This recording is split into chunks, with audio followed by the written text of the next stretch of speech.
Hello friends, பாப்பா பார்த்தீங்கன்னா recent டேஸில் கொழுக்கட்டை வந்து விரும்பி சாப்பிட ஆரம்பிச்சிட்டா. அடிக்கடி வந்து செஞ்சு தர சொல்லி கேட்டுகிட்டே இருக்கா.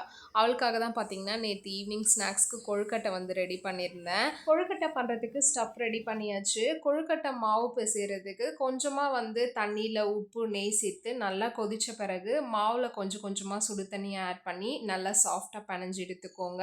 மாவை இந்த மாதிரி குட்டி குட்டி பால்ஸாக மேக் பண்ணிவிட்டு உங்களுக்கு கொழுக்கட்டை எந்த மாதிரியான ஷேப்ஸ்லலாம் வேணுமோ அந்த மாதிரி வந்து பூரணம் உள்ள வச்சு பிடிச்சு எடுத்துக்கோங்க. கொழுக்கட்டை மேக் பண்ணும்போது என்னென்ன டிப்ஸ்லாம் ஃபாலோ பண்ணிங்கன்னா கொழுக்கட்டை வந்து சாஃப்டாகவும் உடையாமையும் சூப்பர் அண்ட் டேஸ்டியாகவும் வரும் அப்படிங்கிறத நாளைக்கு வர லாங் வீடியோவில் ஷேர் பண்ணியிருக்கேன் டீட்டெயிலாக. மறக்காமல் செக் அவுட் பண்ணி பாருங்கள். விநாயகர் சதுர்த்தி வேறு வருது. கண்டிப்பாக இந்த வீடியோ உங்களில் நிறைய பேருக்கு யூஸ்ஃபுல்லாக இருக்கும். கொழுக்கட்டை செய்கிற ப்ராசஸ் எல்லாமே தெரியும், பட் இதுவரை தனியாக ட்ரை பண்ணதே கிடையாது. இப்போ தான் ஃபர்ஸ்ட் டைமாக வந்து ட்ரை பண்ணியிருந்தேன். டேஸ்ட்டும் சூப்பராக இருந்தது, சாஃப்டாகவும் வந்திருந்தது.